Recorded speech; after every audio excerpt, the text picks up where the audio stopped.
خلاق عالم سے دعا ہوں کہ وہ مجھے حق اور سچ کہنے کی توفیق عطا فرمائے، اور حق اور سچ کہنے کے بعد مجھے اور آپ کو اس پر عمل پیرا ہونے کی بھی توفیق عطا فرمائے۔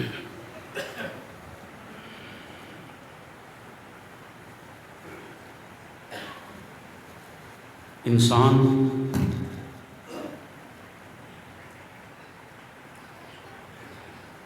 اپنی پیدائش کے عمل کے ساتھ ہی اپنے اندر کچھ جبلتیں رکھتا ہے۔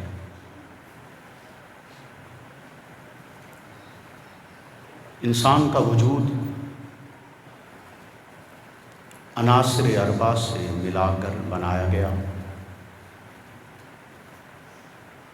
اور پھر اس میں خلاق عالم نے اپنا حکم جاری کیا، جس کی بدولت ہم میں موجود روح اس بدن کو لے کر حرکت کرتی ہے،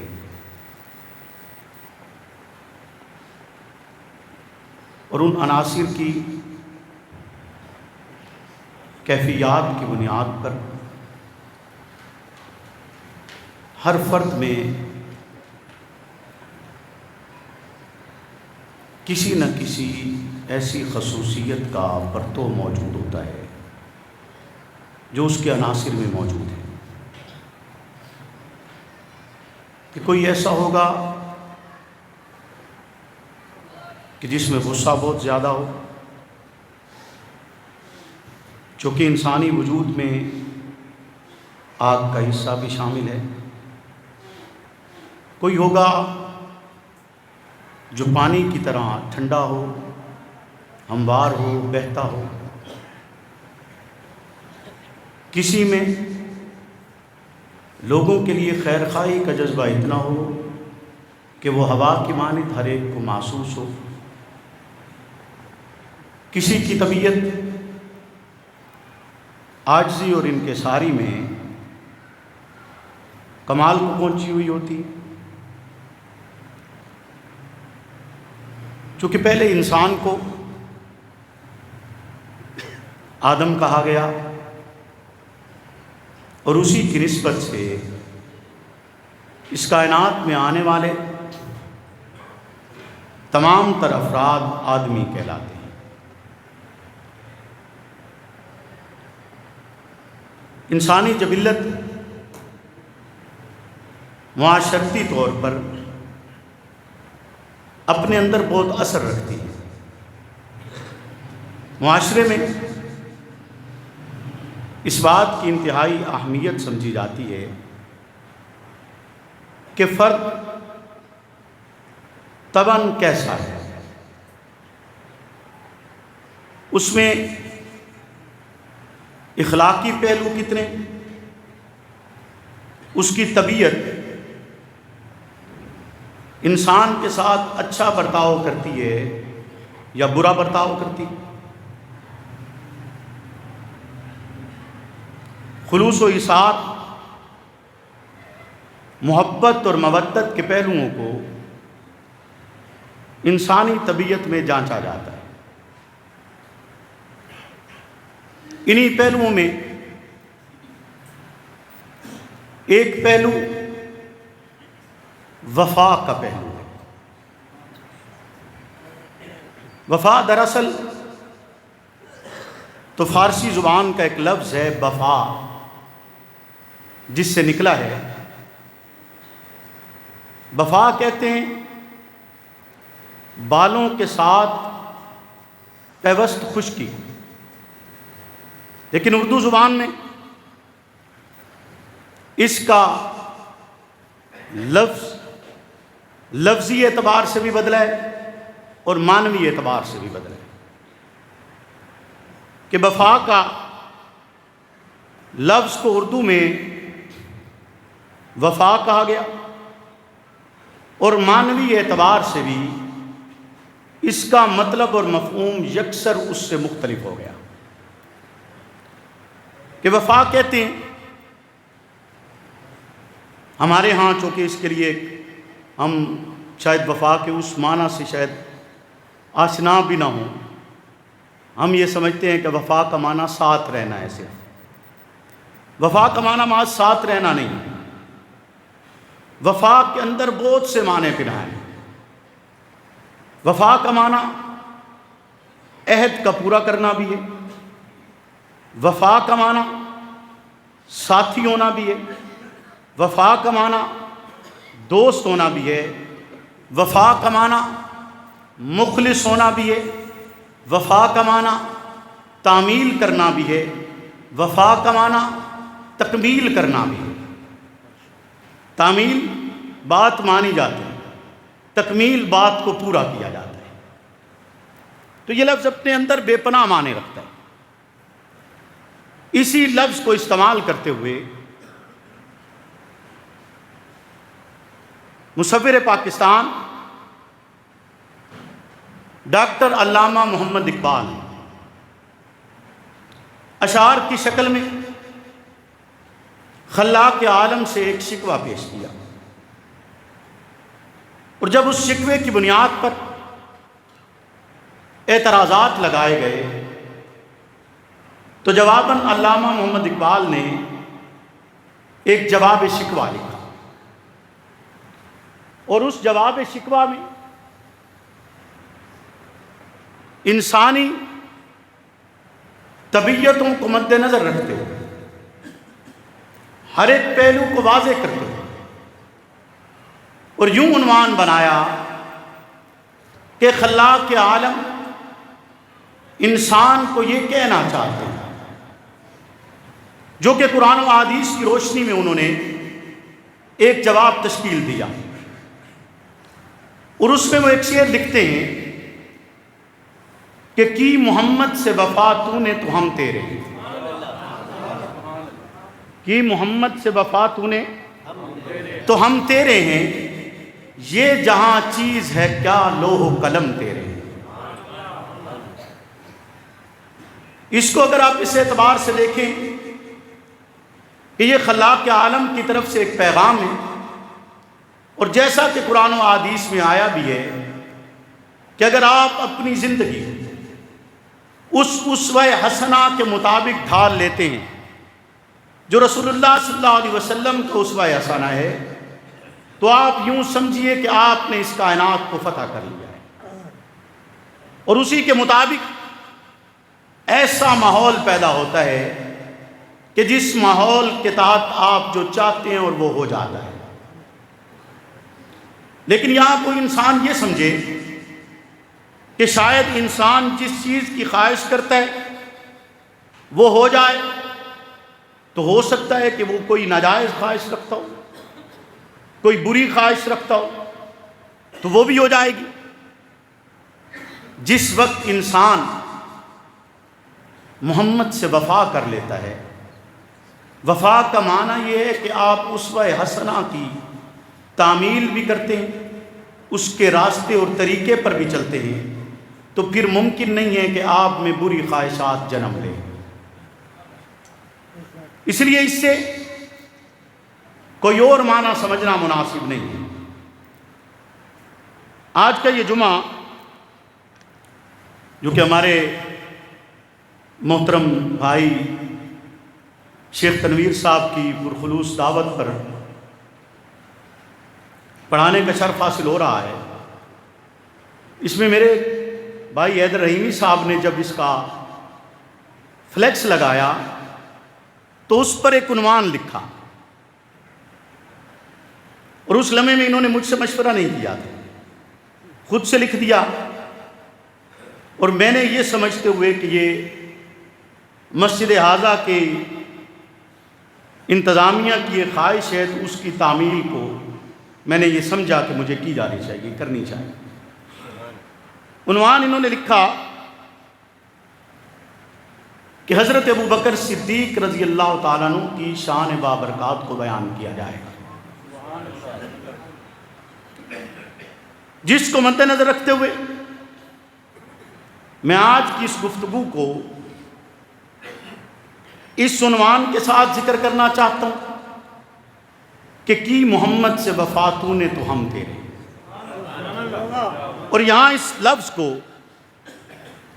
علامہ اقبال کے اس مفہوم سے مختلف بنا کر پیش کرنا چاہتا ہوں کہ علامہ محمد اقبال تو یہ کہنا چاہتے ہیں کہ خلاق کے عالم کا پیغام یہ کہ اگر محمد سے تو نے وفا کر لی تو یہ جہان تیرا ہو گیا.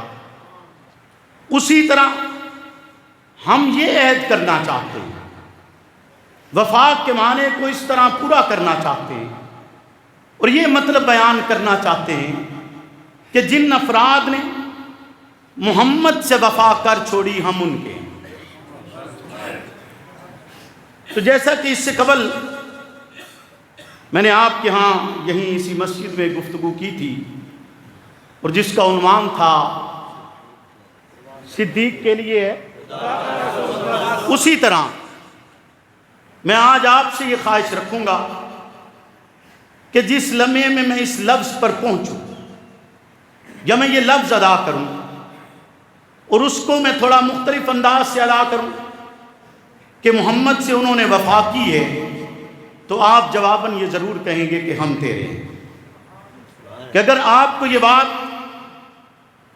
بخوبی واضح ہو جائے اور یقیناً آپ کا دل و دماغ اس بات پر آمادہ بھی ہے اور آپ اس بات کو تسلیم بھی کرتے ہیں کہ خلاق کے عالم کے آخری رسول پر ایمان لانے والی مقدس جماعت نے پیغمبر اسلام سے وفا کا حق ادا کیا ہے. اور اگر میں یہ کہوں کہ انسانی طبیعتوں میں سے بہترین طبیعتوں کے حامل افراد محمد رسول اللہ کے صحابی بنائے گئے ہیں، تو اس میں کوئی دوسری رائے نہیں ہو، کیونکہ رسول اللہ کے صحابہ میں سے کوئی ایک بھی ایسا نہیں ہے جس نے رسول اللہ سے وفا کا حق ادا نہ کیا. کوئی ایک بھی ایسا نہیں جو اس اسوہ حسنہ پر چلا نہ ہو، جس نے اس کی تعمیل نہ کی ہو، جس نے رسول اللہ کی اسوہ حسنہ کی تکمیل نہ کی ہو. کوئی فرد ایسا نہیں ہے، کیونکہ اگر کوئی فرد ایسا ہوتا تو محمد رسول اللہ کا نطق معصوم کبھی انہیں ہادی اور معیار عدل نہ کہتا. اگر ایسا ہوتا تو خلاق کے عالم کبھی انہیں یہ نہ کہتے ان کے لیے کہ آپ ایمان لائیں تو ان کی مثل لے کر آئیں. تو جن کی مثل ایمان لانے کی بات کی جا رہی ہے اور جن کی وفا کا یقین اور اعتبار کرتے ہوئے اور ان کی اس محبت کا اندازہ کرتے ہوئے اور ان کا رسالت پناہ سے خلوص اور محبت، اور وہ زمانہ جس زمانے میں خلوص اور محبت کو جانچنے کا معیار دنیاوی نہیں تھا کہ آپ دنیاوی اعتبار سے بظاہر ساتھ کھڑے ہیں لیکن پس پردہ آپ کسی اور کے ساتھ بھی مبتلا ہیں، کسی اور سے بھی اپنی وفاؤں کا اعادہ کرتے ہیں. ایسا ماحول نہیں ہے. ماحول ایسا ہے کہ اگر وفا میں تھوڑی سی کمی بھی پیش ہے تو خلاق کے عالم وہی اتارتا ہے. وہ رب جو دلوں کے حال جانتا ہے وہ دلوں کے حال دیکھ کر ان کی وفاؤں کا اعلان کرتا ہے.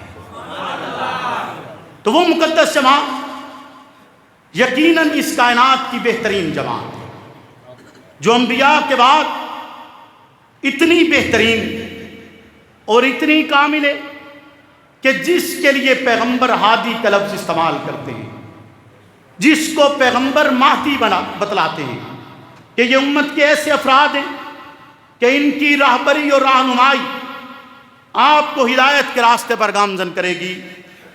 رسول اللہ صلی اللہ علیہ وسلم تشریف لاتے ہیں اور تشریف لا کر اعلان کرتے ہیں کہ کوئی فرد ایسا نہیں ہے جو انبیاء کے بعد ابو بکر سے زیادہ افضل ہو، ابو بکر سے زیادہ بہترین ہو. رسول اللہ فرماتے ہیں کہ کوئی فرد ایسا نہیں جس نے مجھ پر سب سے زیادہ خرچ کیا ہو، میرے لیے سب سے زیادہ قربانی دی ہو سوائے ابو بکر کے. کوئی ایسا نہیں جس کے مال نے مجھے سب سے زیادہ نفع دیا ہو سوائے ابو بکر کے ایک دن راستے پر چلتے ہوئے حضرت ابو دردہ راستے میں چل رہے ہیں، پیچھے حضرت ابو بکر موجود ہیں، وہ چلتے ہوئے حضرت ابو بکر سے آگے بڑھ جاتے ہیں، قدم ان کے ابو بکر سے آگے بڑھ رہے ہیں، یعنی دوسرے لفظوں میں وہ ابو بکر سے آگے چل رہے تھے۔ اسی لمحے میں رسول اللہ کی آنکھ وہ منظر دیکھتی ہے، اور دیکھتے ہی وہ نطق معصوم خاموش نہیں رہتا، وہ بول اٹھتے ہیں اور کہتے ہیں کہ ابو دردہ تم ابو بکر سے آگے چلتے ہو، حالانکہ انبیاء کے بعد سورج نے کوئی ایسا بشر نہیں دیکھا جو ابو بکر سے افضل ہو۔ کوئی ایسا بشر نہیں دیکھا، بولیے نا، کہ انبیاء کے بعد سورج نے کوئی ایسا بشر نہیں دیکھا، سورج نے کوئی ایسا بشر نہیں دیکھا جو ابو بکر سے افضل ہو۔ ایک دن یار اے آواز بند کرنے والا کام چھڑ دے، مہربانی کر، ٹھیک چل رہے آئی مائے تم آئے ہیں تے بس نہیں پتہ نہیں یہ اچھا ہمارے یہاں یہ بڑا عجیب قانون ہے، جان بوجھ کے نا جو بندہ نیا آئے گا نا ساؤنڈ والا، وہ آ کے بیٹھا نا وہ ایک دفعہ چھیڑے گا ضرور، بس دس سی صحیح کہ میں آیا ہیں بھائی، آپ آواز بند کر دیتے ہیں پھر گلا خراب ہونا شروع ہے، وہ گلے کو ضائع خراب کرنا شروع کر دیتے ہیں۔ خیر، نعرہ تکبیر، درود پاک، درود پاک۔ صحابہ مصطفیٰ کا ہم سفر ابو بکر، ابو بکر کا ہم سفر ابو بکر، کرم مرشد جگوی زندہ، زندہ ہے جگوی، زندہ ہے جگوی، زندہ ہے نور کی شکل میں، زندہ ہے۔ تو کی محمد سے وفات ہونے، بولیے نا، ہم کس کے ہیں؟ ہم کس کے ہیں؟ کس کے؟ صحابہ کے۔ کس کے ہیں؟ صحابہ کے۔ حضرت جابر بن عبداللہ کہتے ہیں کہ ہم رسول اللہ کے گھر کے باہر بیٹھے تھے، اور بیٹھتے ہوئے انصار بھی اس میں موجود تھے، مہاجرین بھی موجود تھے۔ انصار وہ طبقہ جس طبقے نے مکہ سے ہجرت کر کے آنے والوں کی مدد کی ہے، ان کا تعاون کیا ہے، انہیں اپنے گھروں میں جگہ دی ہے، انہیں پناہ دی ہے، اپنے مال میں حصہ دیا ہے، ان کی داد رسی کی ہے، ان کا تعاون کیا ہے، ان کے مقام اور مرتبے کو رسالت پناہ نے بے پناہ مرتبہ بیان فرمایا ہے۔ خلاق عالم نے ان کی مدح بیان کی ہے۔ دوسری طرف مہاجرین کا طبقہ ہے جو گھر چھوڑ کر آئے ہیں، وطن چھوڑ کر آئے ہیں، قبیلہ چھوڑ کر آئے ہیں، کنبہ چھوڑ کر آئے ہیں، مال و دولت چھوڑ کر آئے ہیں، سب کچھ چھوڑ کر، اہل اقتدار کو چھوڑ کر وہ مکہ سے ہجرت کرتے ہوئے بے سر و سامانی کے عالم میں مدینہ کی سرزمین پر آئے ہیں۔ مہاجرین اور انصار دونوں طبقے موجود ہیں، اور افضلیت کی بات چل رہی ہے۔ کوئی ایک کا بتلاتے فلاں بہت افضل ہے، کوئی دوسرے کا بتلاتے فلاں بہت افضل ہے، حتیٰ کہ باتیں کرتے کرتے حضرت جابر بن عبداللہ کہتے ہیں کہ ہماری آوازیں کچھ بلند ہوئیں، رسول اللہ اپنے حجرہ مبارکہ سے باہر نکلتے ہیں، باہر نکل کر آ کر کہتے ہیں کہ کیا بات ہو رہی ہے؟ حضرت جابر کہتے ہیں کہ میں نے عرض کی اللہ کے رسول، ہم فضیلت کی بات کر رہے ہیں، ہم رتبے کی بات کر رہے ہیں، ہم مقام کی بات کر رہے ہیں، انصار بھی موجود ہیں، مہاجرین بھی موجود ہیں، یعنی وہ طبقہ بھی موجود ہے جس طبقے نے اسلام کے نام پر جگہ دی ہے، وہ طبقہ بھی موجود ہے جو اسلام کے نام پر کنبہ قبیلہ چھوڑ کر آئے۔ ایک طرف وہ ہیں جنہوں نے اسلام کے لیے بے پناہ قربانی پیش کی ہے، دوسری طرف وہ ہیں جنہوں نے اسلام کے لیے اپنے گھروں میں پناہ دی ہے، اپنے دلوں میں جگہ دی ہے۔ دونوں طبقات ہیں، اور دونوں طبقات ایسے ہیں جن طبقات کی فضیلت کو خلاق عالم اپنی لاریب کتاب میں بیان بھی کرتے ہیں، بتلاتا بھی ہے۔ جب جابر بن عبداللہ یہ فضیلت کا منظر بیان کر رہے تھے، جب آپ رسول اللہ کہتے ہیں کہ خبردار تم میں سے سب سے سے بہترین، تم میں سے سب سے اعلیٰ، تم میں سے سب سے افضل، تم میں سے سب سے خوبصورت، تم میں سے سب سے بلند ابو بکر ہے۔ ابو بکر انبیاء کے بعد سب سے اعلیٰ مبادا تم کسی کی فضیلت کی بات کرتے ہوئے ابو بکر کی شان کو کم کر بیٹھو، نہیں کم کر سکتے، کیونکہ ابو بکر وہ ہے جس نے محمد سے وفا کی ہے۔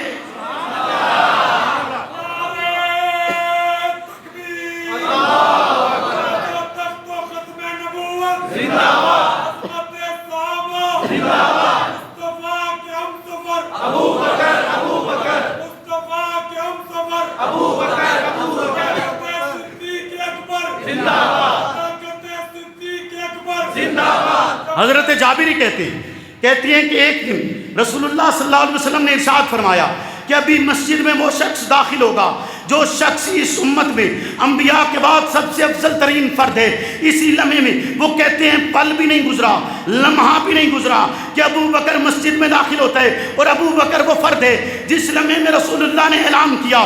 پہلے یہ ہوتا تھا مسجد نبوی کے گرد تمام صحابہ کے گھر موجود تھے، اور ان گھروں کی کھڑکیاں مسجد میں کھلا کرتی تھیں کہ ایک دروازہ باہر کی طرف ہے، دوسرا دروازہ مسجد کی طرف ہے، کہ وہ چاہتے باہر چلے جائیں، چاہتے مسجد کے اندر گھر سے ہی داخل ہو جایا کرتے تھے۔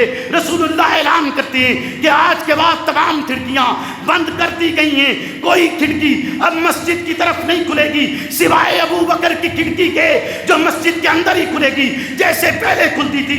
ابو بکر وہ فرد ہے جس کے لیے حضرت شاہ عبد العزیز لکھتے ہیں کہ وَسَيُجَنَّبُهَا الْأَتْقَى، جس میں اتقا کو مراد حضرت عبد العزیز کہتے ہیں کہ یہاں اتقا سے مراد ابو بکر کی ذات ہے۔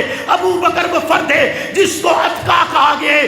ابو بکر وہ فرد ہے جس کی فضیلت کو بیان کرتے ہوئے، منقبت کو بیان کرتے ہوئے، تعریف بیان کرتے ہوئے خلاق کے عالم نے اسے اتقا کہا ہے۔ اتقا اس فرد کو کہا جاتا ہے جس کے دل پر برائی کا خیال تک نہ گزرے۔ حضرت جابر کہتے ہیں لمحہ نہیں گزرا کہ ابو بکر مسجد نبوی میں داخل ہوتے ہیں۔ مسجد نبوی میں داخل ہوئے، حضرت ابو بکر آئے، رسول اللہ کھڑے ہوتے ہیں، اپنے سینے سے لگاتے ہیں، سینے سے لگا کر بوسہ دیتے ہیں، بوسہ دے کر پیشانی پر بوسہ دے کر کہتے ہیں کہ ابو بکر بہترین ہے، ابو بکر افضل ہے، ابو بکر اعلیٰ ہے۔ اس امت میں انبیاء کے بعد ابو بکر ہی ہے، اور ابو بکر وہ فرد ہے جس نے تمام تر جدوجہد کے ساتھ محمد عربی سے وفا کی ہے۔ تو پھر میں کیوں نہ کہوں کہ ابو بکر تو نے محمد سے وفا کی ہے، ہم تیرے ہیں۔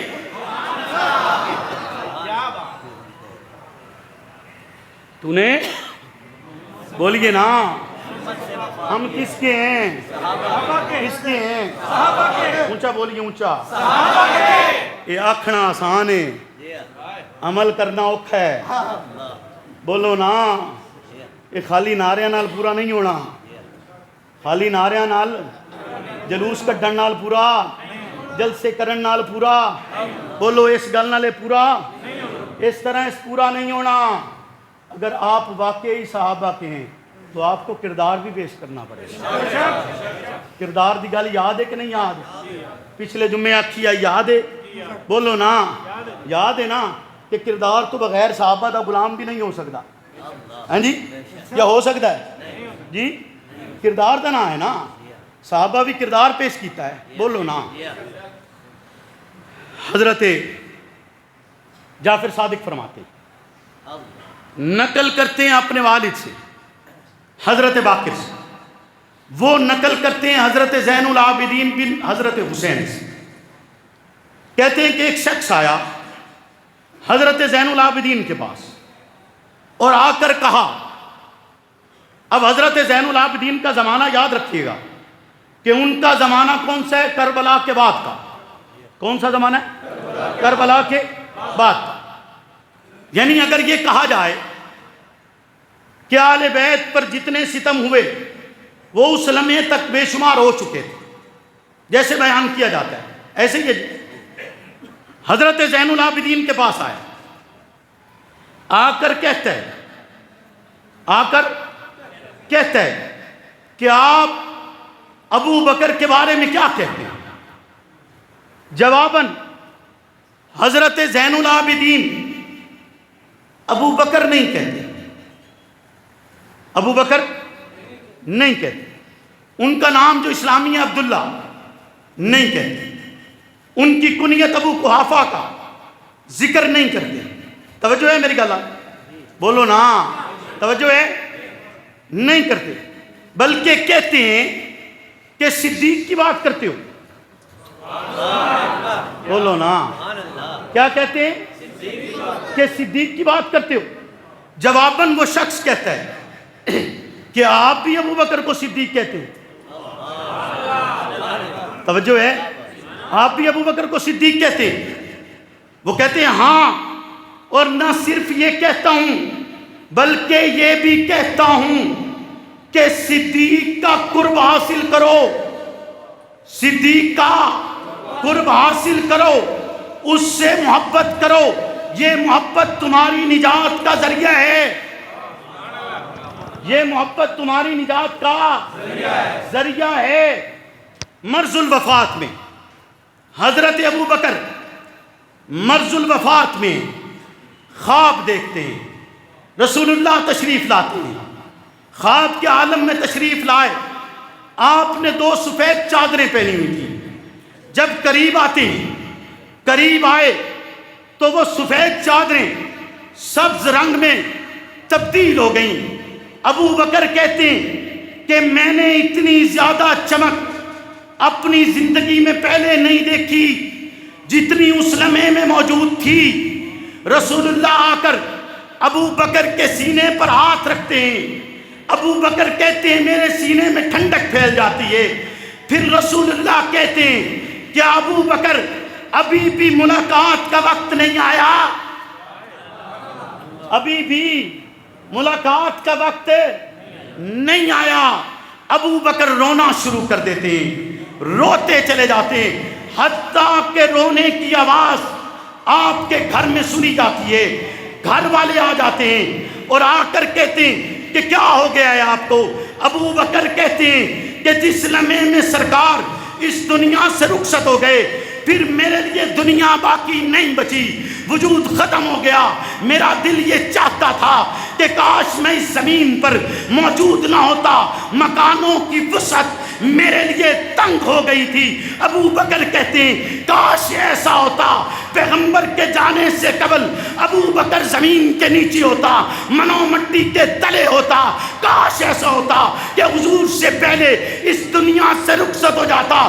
کیسے ہو سکتے کہ آپ اس دنیا سے چلے جائیں؟ ابو بکر کہتے صدمہ اتنا تھا، تکلیف اتنی تھی، اور ہر لمحہ جو ابو بکر نے آپ کے بعد گزارے تکلیف کے ساتھ گزارے، درد کے ساتھ گزارے. یہ درد کا عالم ہی ہے کہ حضرت امی عائشہ سے پوچھتے ہیں، سوال کرتے ہیں بتلائیے نا میرے آقا کا کفن کیسا تھا، بتلائیے نا میرے آقا کس دن وفات پائے تھے.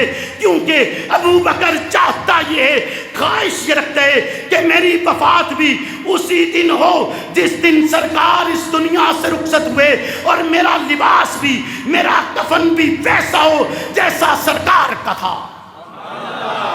جو جاتے ہوئے بھی، جو دنیا سے جاتے ہوئے بھی لباس بھی ویسا چاہتا ہے، دن بھی ویسا چاہتا ہے، پھر اور آپ وفا کسے کہتے ہیں؟ بولیے نا. کسی نے بڑا خوب جملہ کہا ہے کہ چھوڑ کر جا بھی سکتا ہے، چھوڑ کر بولیں بولیں ایک دفعہ، چھوڑ کر جا بھی سکتا ہے. یار ہے، یار غار تھوڑی ہے. بولے نا، یعنی دنیا کا ہر یار تو چھوڑ کر جا سکتا ہے، پر یار غار چھوڑ کر نہیں جا سکتا. سب چھوڑ کر جا سکتے ہیں پر یار غار چھوڑ کر نہیں جا سکتا. تو یہ تو تذکرہ تھا اس شخصیت کا جس کے حوالے سے انہوں نے عنوان بھی دیا، اور پھر انشاءاللہ العزیز اس عنوان پر پھر بھی گفتگو ہوگی، کیونکہ ابو بکر کا عنوان کوئی چھوٹا سا عنوان نہیں ہے، چھوٹا سا عنوان نہیں ہے، بہت بڑا عنوان ہے. لیکن خیر آگے چلتے ہوئے، چونکہ بات ہے کہ محمد سے وفا اور اس جماعت کی بات ہے جس جماعت نے وفا کا حق ادا کیا ہے، جس نے وفا کا حق ادا، بولے نا ادا. حضرت عبداللہ ابن عمر راستے پر جا رہے ہیں، لوگ بیٹھے ہوئے پوچھتے ہیں کیوں بیٹھے ہو، چل کیوں نہیں رہے؟ راستہ ہے، راستے کے درمیان کس لیے بیٹھے ہو؟ کہا اس لیے بیٹھے کہ راستے کی اگلی طرف شیر بیٹھا ہوا ہے اور وہ شیر راستہ نہیں دے رہا۔ اب خوف سے بیٹھے ہوئے کہ کیسے جائیں، ممکن ہے درندہ ہے، کہیں نکل نہ لے، کھا نہ جائے۔ راستے میں بیٹھا ہوا درندہ خطرناک تو ہوتا ہے، جو جنگل چھوڑ کر آیا ہے راستے میں بیٹھا ہے، خطرناک تو ہوگا۔ حضرت عبداللہ ابن عمر کہتے کہ کیسے ہو سکتا ہے، ہٹو مجھے راستہ دو۔ وہ کہتے ہیں نہیں نہیں حضرت، آپ کو تکلیف پہنچ سکتی ہے، آپ پر حملہ آور ہو سکتا ہے۔ کہا چلو چلو راستہ دو۔ حضرت عبداللہ ابن عمر آگے گئے، جا کر شیر کو مخاطب ہو کر کہتے ہیں کہ تجھے شرم نہیں آتی، تو محمد کے غلاموں کا راستہ روکتا ہے؟ بولو نا۔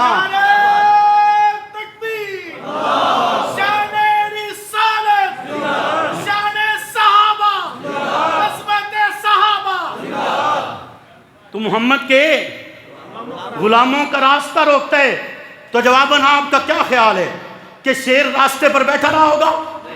بولے نا، شیر نے پھر راستہ روکا ہوگا؟ شیر حملہ آور ہوا ہوگا؟ نہیں ہوا۔ شیر اٹھا، راستے سے ہٹ گیا، شرمندہ ہوا، سر کو جھکایا، چلا گیا کہ میں نے محمد کے غلاموں کا راستہ کیوں روکا۔ ایک شہر آباد ہوا کہروان کے نام سے۔ شہر آباد ہونے سے قبل وہ جنگل تھا، اس کے تمام درخت کاٹ کر شہر آباد کیا گیا۔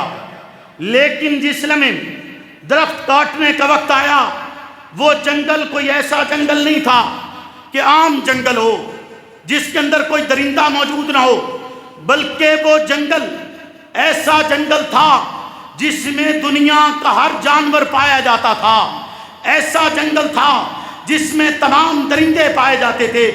18 صحابہ کی جماعت وہاں پر آتی ہے اور آ کر اعلان کرتے ہوئے کہتی ہے کہ اے درندوں، جنگل سے نکل جاؤ، یا محمد عربی کے غلام بستی بسانا چاہتے ہیں، شہر بنانا چاہتے ہیں، تم یہ جگہ چھوڑ کر چلے جاؤ ورنہ قتل کر دیے جاؤ گے۔ اور زمانہ وہ منظر دیکھتے اور اتنا ہیبت ناک منظر ہوتے کہ کوئی درندہ ایسا نہیں جو جنگل چھوڑ نہ رہا ہو، کوئی پرندہ ایسا نہیں جو جنگل میں پھر اس کے بعد بیٹھا رہا ہو، کوئی ایسے اشراط الارض میں سے کوئی شے باقی نہیں بچی جس نے اس لمحے میں جنگل چھوڑا نہ ہو۔ جس کے بچے چھوٹے تھے، کسی نے سینے سے لگائے، کسی نے پیٹھ پر لاتے، سانپ تھا پیٹھ پر لاتے ہوئے بچوں کو لے جا رہے، بھیڑیا تھا پیٹھ پر لاتے ہوئے لے کر جا رہے، اگر دیگر جانور تھے اپنے بچوں کو اٹھائے ہوئے زمانہ دیکھتے، اور کہا جاتا ہے اتنا ہیبت ناک منظر تھا جو اس سے پہلے آنکھ نے نہیں دیکھا ہوگا کہ چرند اور پرند اس علاقے کو چھوڑتے ہوئے چلے جا رہے ہیں کہ یہاں پر محمد عربی کے غلام شہر بسانا چاہتے ہیں۔ بھی شہر بسا بھی صحیح، آباد بھی ہوا، اور اس لیے آباد ہوا کہ اس مقدس جماعت نے محمد سے وفا کی ہے۔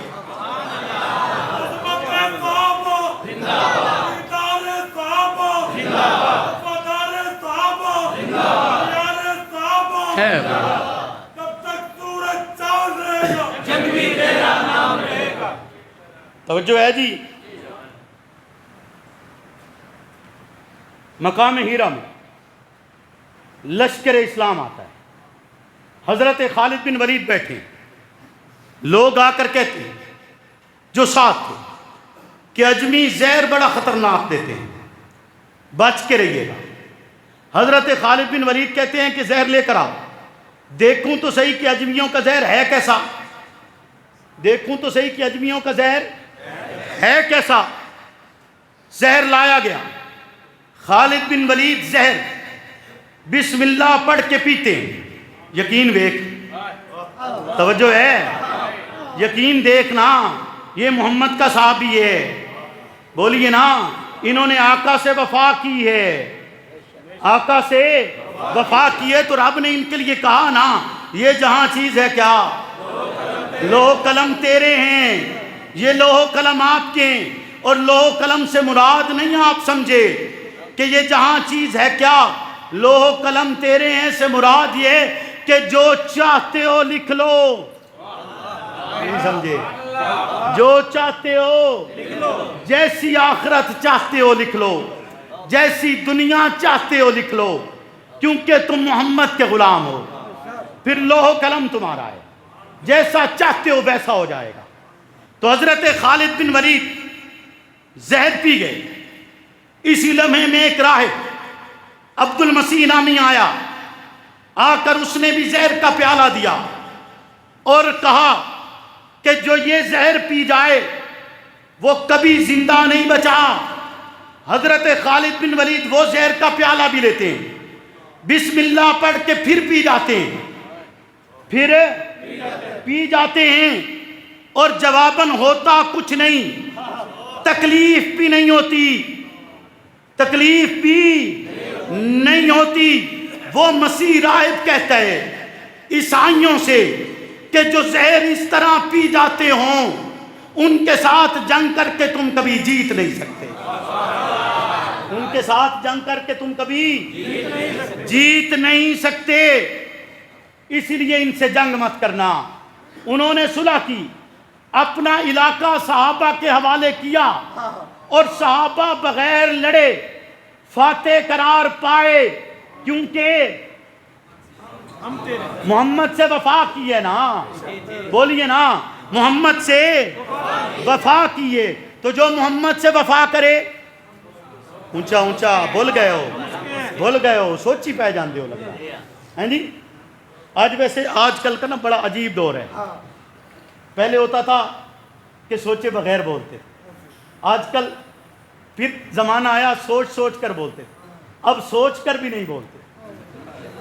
ایسے ہی ہے نا, ایسے ہی ہے نا کہ پہلے زمانہ تھا کہ بغیر سوچے بولا جاتا تھا, کیونکہ سوچنے کی ضرورت اس لیے پیش نہیں آتی کہ جب حق آتا ہے تو سوچنا نہیں پڑتا. جب قلب و اذہان تسلیم کرتے ہیں تو پھر فکر باقی نہیں بچتی. پھر لمحہ آیا سوچتے سوچتے کہ بولیں نہ بولیں, پھر اب وقت آیا ابھی سوچ بھی رہے ہیں پر بولیں گے نہیں. ایسے ہی ہے نا, بولیں نا کہ نہیں بولنا, ہیں جی, نہیں بولنا.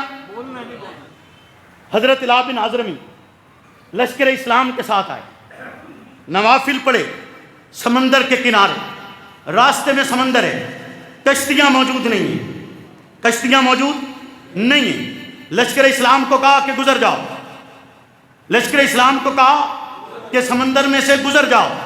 سارا لشکر سمندر میں سے گزرا, سارا لشکر سمندر میں سے گزرا, اور پانی صرف پاؤں بھگو رہا تھا, صرف پاؤں بھگو رہا تھا, اور ریت اتنی نرم تھی کہ اس پر چلنا انتہائی آسان تھا, اور آسانی کے ساتھ لشکر گزرا, کیونکہ صحابی سمجھتا تھا کہ میں محمد عربی کا غلام ہوں, میں نے اس سے وفا کی ہے, تو دنیا کی کوئی چیز ایسی نہیں ہے جو اس کے راستے میں رکاوٹ بن سکتی, جو اس کے راستے میں نہ چرند و پرند رکاوٹ بنے, نہ اس کے راستے میں پانی رکاوٹ بنا, نہ ان کے راستے میں صحرا رکاوٹ بنے, حتیٰ کہ ان کے راستے میں آگ بھی رکاوٹ نہیں بنی.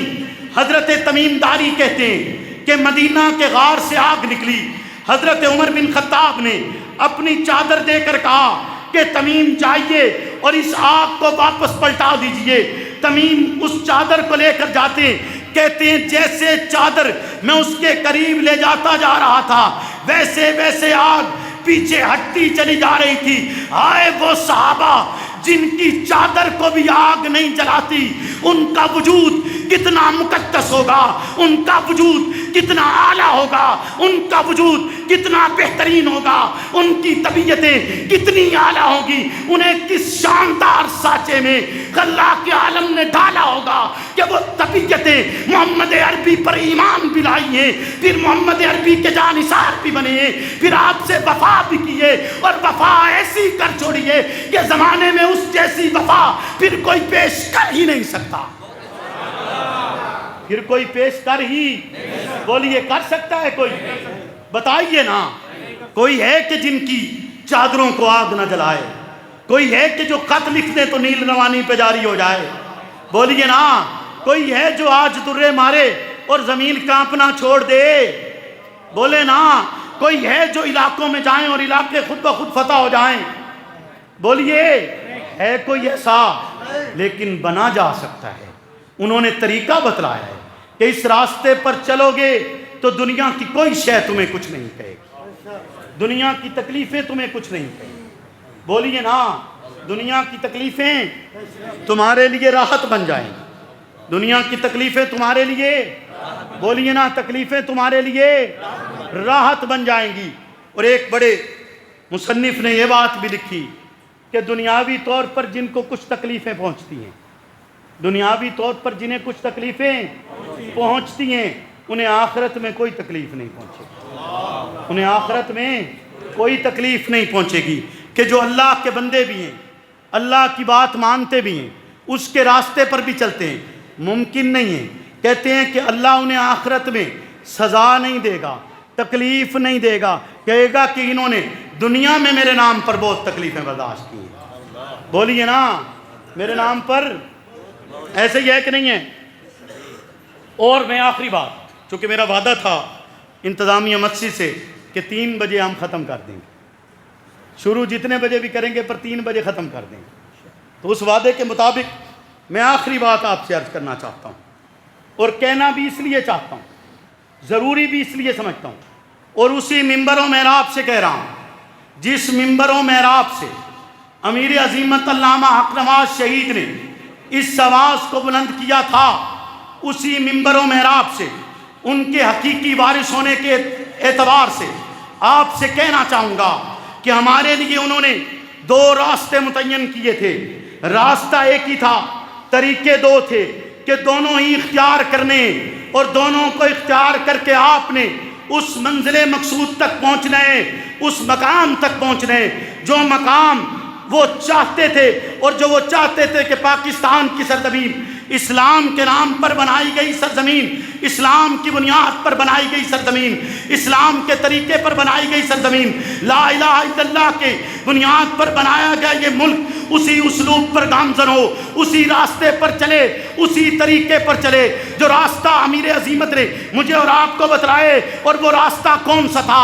خلاق عالم کا راستہ ہے۔ وہ راستہ کون سا ہے؟ محمد کی غلامی کا راستہ ہے۔ اس راستے کے اندر مذہبی اعتبار سے بھی انہوں نے ایک جد و جہد کا آغاز کیے، سیاسی اعتبار سے بھی ایک جد و جہد کا آغاز کیے، اور میں آپ سے کہنا چاہوں گا ان کا حقیقی وارث ہونے کی اعتبار سے میں آپ سے کہنا چاہوں گا کہ آپ نے مذہبی اعتبار سے بھی، سیاسی اعتبار سے بھی ہمارا بازو بھی بننے، مذہبی اعتبار سے بھی، سیاسی اعتبار سے بھی ساتھ کھڑے بھی ہونے، اور اس جد و جہد کا حصہ بننے، تاکہ پاکستان کی سرزمین پر اس نظریے کو قائم کیا جا سکے، اس راستے پر عمل پیرا ہوا جا سکے جس پر جا کر یہ کہا جاتا ہے کہ اب وہ موقع آ چکا ہے کہ محمد کی غلامی اسے کہا جاتا ہے، اصحاب رسول کی محبت کا تقاضا اسے کہا جاتا ہے کہ پاکستان کی دھرتی، یہ سرزمین قطعاً ایسے کسی طبقے کے لیے استعمال نہیں ہوگی جو اسلام کے نام پر دھبا ہوگا یا اسلام کے خلاف کوئی کام کرے گا۔ ہم اس جد و جہد کو اسی مرکز سے آغاز کرتے ہوئے، اسی مرکز اور اسی مقام سے اس بات کا اعلان کرتے ہوئے اس راستے پر گامزن ہوں گے، اور پھر ہر میدان میں ہر باطل کا مقابلہ کیا جائے۔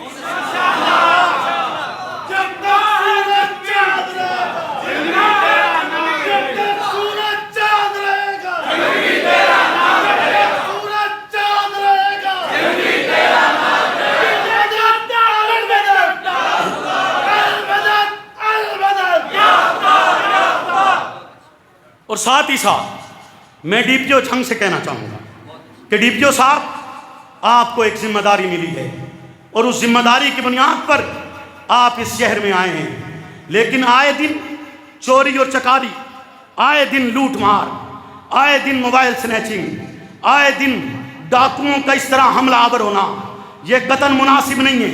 اگر آپ کے علاقے کا ایس ایچ او آپ کی بات نہیں مان رہا ہے تو آپ اسے تبدیل کیوں نہیں کرتے؟ ہم احتجاجاً آج ڈی پی او جھنگ سے کہنا چاہتے ہیں کہ سفارشی بھرتی بند کی جائے، سفارش پر لگے ہوئے ایس ایچ او ختم کیے جائیں، اس شہر کو امن کا گہوارہ بنایا جائے۔ اگر امن کا گہوارہ آپ نہیں بنا سکتے آپ مجبور ہیں تو اس مجبوری کی نوکری کا کوئی فائدہ نہیں ہے۔ آپ کو چاہیے کہ آپ وہ نوکری سر انجام دیں۔ آپ جنگ کی سرزمین پر آئیں، آپ کیسے سمجھتے ہیں کہ ہم ایسی نوکری کو قبول کر لیں گے جو نوکری کسی وڈیرے کی غلامی سے ملتی ہے، جو نوکری کسی سیاسی کے ڈیرے سے ملتی ہے؟ نہیں نہیں، ہم اس غلامی کو دیکھنا چاہتے ہیں جو غلامی اصحاب رسول کی خدمت سے ملتی ہے، جو اصحاب رسول کے نقش قدم سے ملتی ہے۔ ہم وہ زمانہ اس جنگ میں بھی اسی طرح چاہتے ہیں، ویسا چاہتے ہیں کہ امن و امان کا اتنا گہوارہ بن جائے کہ جیسے عمر بن خطاب کے الفاظ تھے ویسا زمانہ ہمارا شہر بنے۔ اور اگر ایسا نہ ہوا تو ہم احتجاج کرنے پر حق بجانب ہوں گے، ہم سڑکوں پر نکلیں گے، احتجاج کریں گے۔ لہٰذا اس طرح کی تمام تر کارروائیاں ختم کی جائیں۔ ایک بچی کو راہ جاتے ہوئے گوجرا بائی پاس سے اغوا کر لیا جاتا ہے، تھپڑ مارے جاتے ہیں، اس کے باپ کو مارا جاتا ہے، اس کی داڑھی نوچی جاتی ہے، لیکن ہفتہ گزرنے کے باوجود بچی برآمد نہیں ہوتی ہے۔ تو اس کا مطلب کیا ہے؟ ایس ایچ او نہل ہے، اس کا ڈی ایس پی نہل ہے یا ڈی پی او صاحب آپ بتلائیے، اس کا جواب دے کون ہوگا؟ اس بچی کی جو عصمت دری ہوگی اس کا جواب دے کون ہوگا؟ اس کی جو عزت نفس مجروح ہوئی ہے اس کا جواب دے کون ہوگا؟ اس پر جو الزام تراشی ہوگی اس کا جواب دے کون ہوگا؟ اس کی جو عیب جوئی ہوگی اس کا جواب دے کون ہوگا؟ آپ ہفتہ گزرنے کے باوجود بچی برآمد نہیں کر سکے تو اس کو کیا کہا جا سکتا ہے؟ یقیناً ہم اس بات پر احتجاج کا مکمل حق رکھتے ہیں اور ہم احتجاج کریں گے، اور آپ کو محسوس ہوگا کہ اس شہر میں بھی اپوزیشن موجود ہے، اس شہر میں بھی ایسی قوت ہے جو ظالموں کا گریبان پکڑتی ہے، ایسی قوت ہے جو ظالم کے سامنے اپنی عوام کے لیے سینہ سپر ہے، جو اپنے کارکنوں کے لیے لڑنا جانتی ہے، اپنے کارکنوں کے لیے مرنا جانتی ہے، اپنے کارکنوں کے لیے قربانی دینا چاہتی ہے۔ اور پھر اس راستے پر چلتے ہوئے میں امیر عظیمت کی طرح یہی آپ سے کہنا چاہوں گا، فنا فی اللہ کی تہ میں بقا کا راز مضمر ہے، جسے مرنا نہیں آتا اسے جینا نہیں آتا۔